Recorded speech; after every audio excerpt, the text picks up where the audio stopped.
Hi, everyone, and welcome back. Or if this is the first time we're meeting, a very warm welcome to you.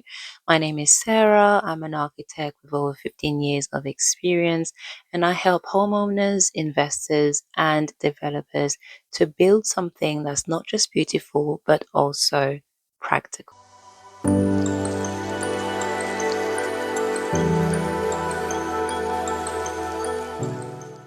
Now, one of the things that actually excite me about being an architect is not actually the drawings, it's not actually necessarily being on site, although I absolutely love that, but it's actually the very first conversations that I have with homeowners, developers, people who have projects and who are thinking about what they want to do.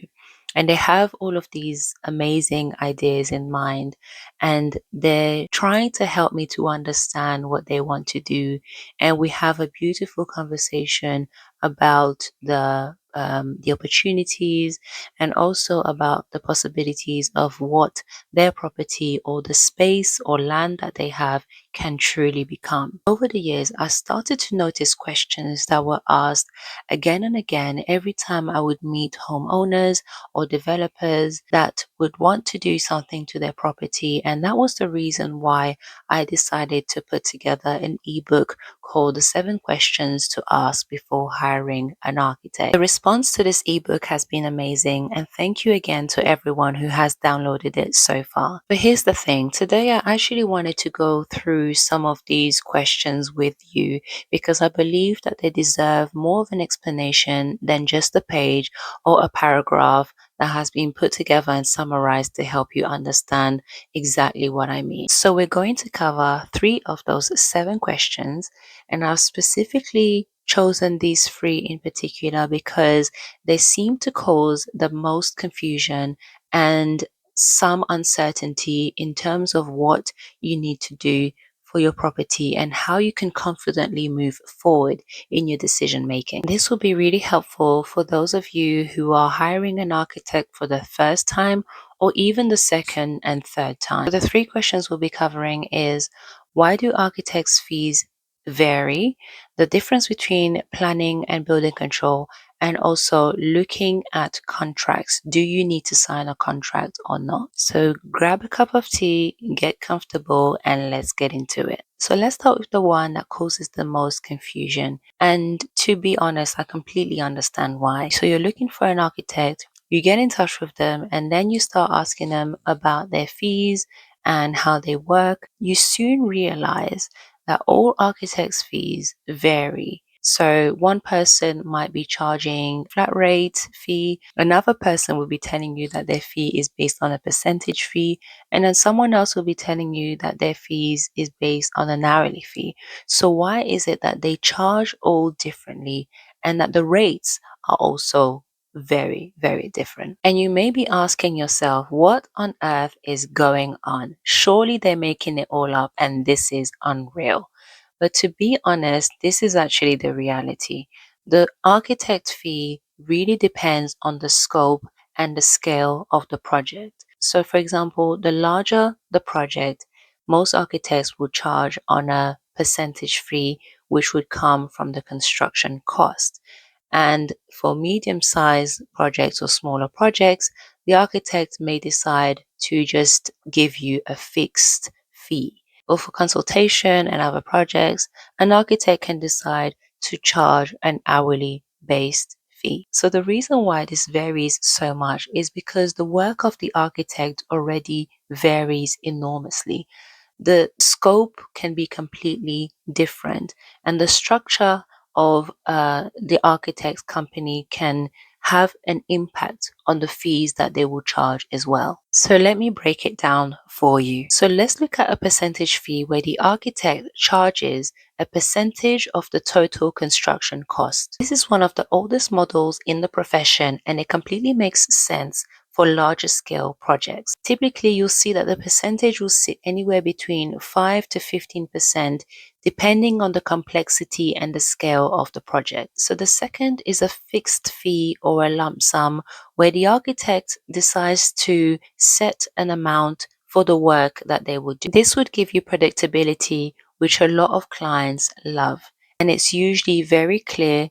The scope has been broken down so that you know exactly what you will pay and what you are paying for. If, however, things change mid project, then the fees also need to be renegotiated. The third is time based or hourly billing. Some architects will choose this method, especially at the early stages if they are doing any feasibility work. This can work really well for a short or focused project, or particularly if you need any consultation. You may be asking yourself, I hear you loud and clear, Sarah, but why is one architect charging more than the other? Beyond the fee structure itself, there are really a few reasons why the fees would vary from one architect to another. So firstly, experience and specialization would lead an architect to charge higher. So if they've got 20 plus years working on high-end residential, luxurious buildings, or they specialize in listed buildings or sustainability, they would command higher fees. And honestly, rightfully so. You're not only paying for the drawings, but you're paying for the experience, you're paying for the knowledge that you have and the value that they bring to your project. Secondly, the level of service, and this is something that some people usually overlook. Some quotes include full project management.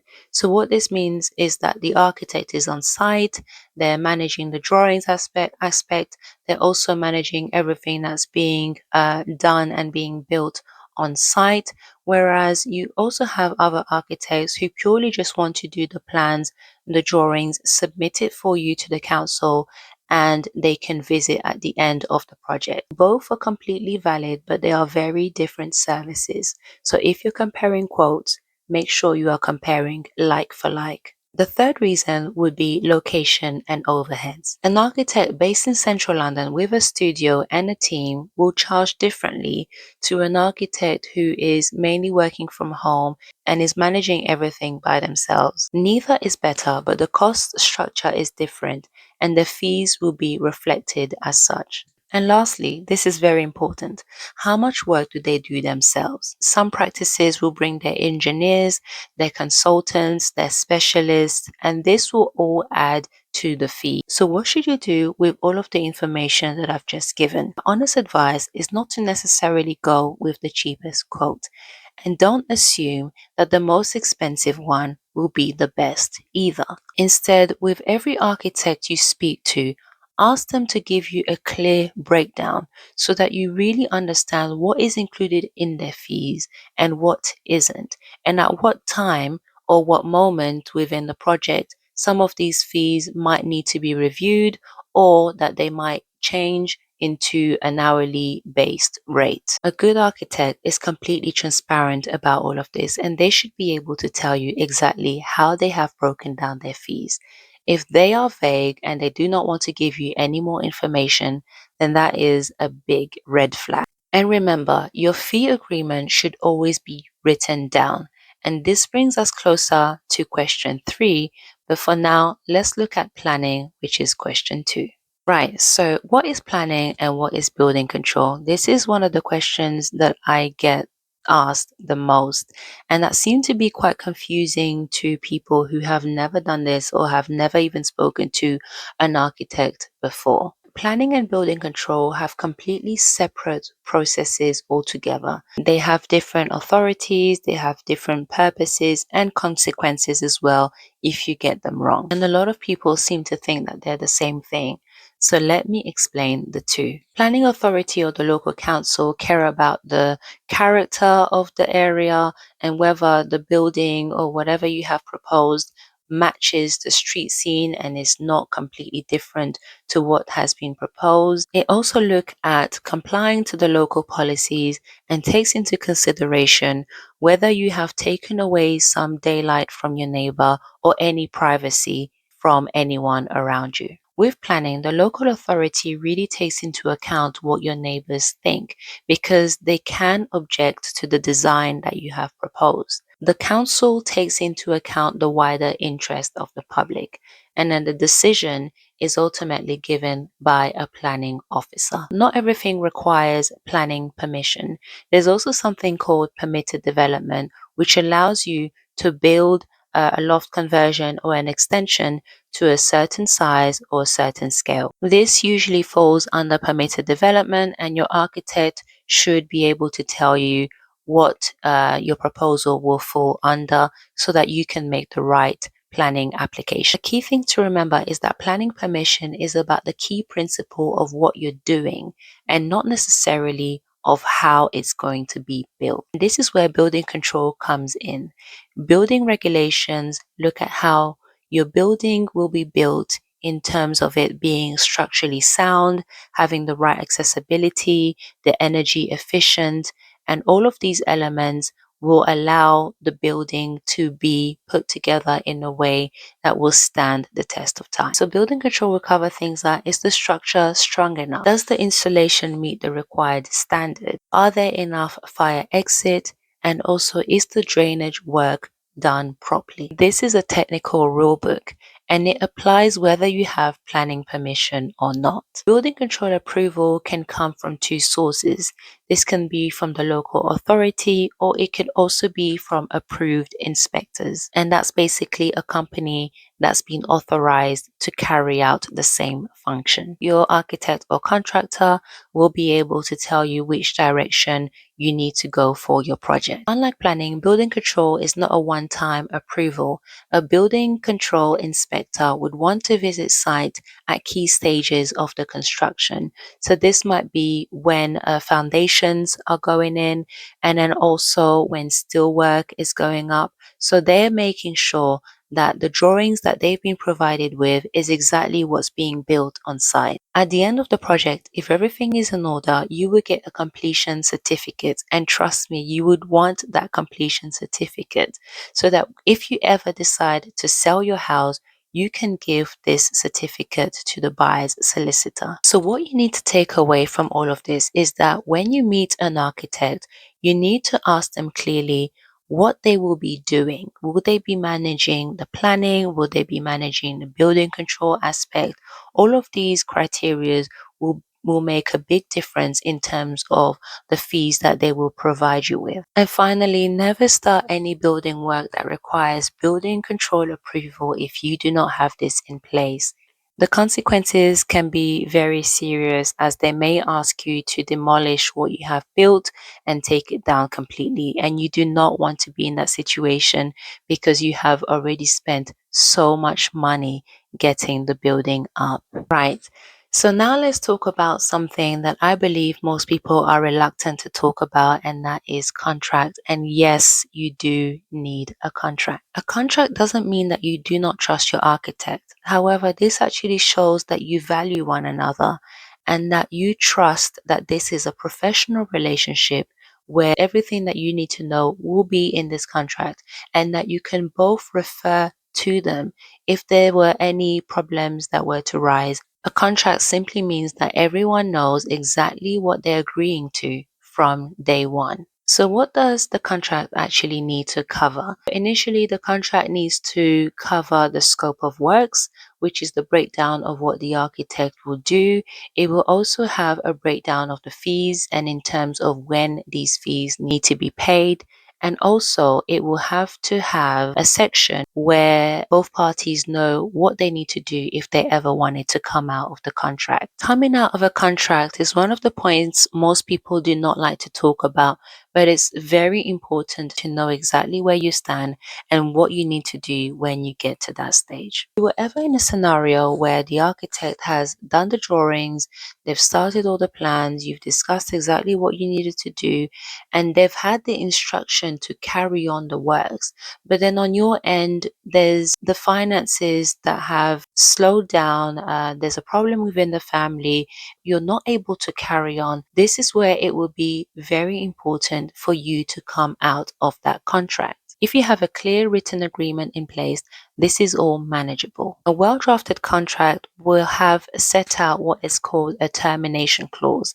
So this lets either the architect or the client know exactly what they need to do when they need to come out of that contract, and it will have clear, defined terms that they need to both abide to. Typically, either party will need to give notice, and this could be a couple of weeks or a month, depending on what's been highlighted in the agreement. When you normally exit a contract, you will normally be expected to pay for the work that has been done up to the point that the architect has finished his stage. So, for example, if the architect has done their drawings up to the concept design stage, then that's the stage you need to pay them up to, no less and no more. So the key word here is normally, which is why the contract is so important and that all of the breakdowns need to be clearly written and understood by both parties. So what about if there is no contract? If there is no contract,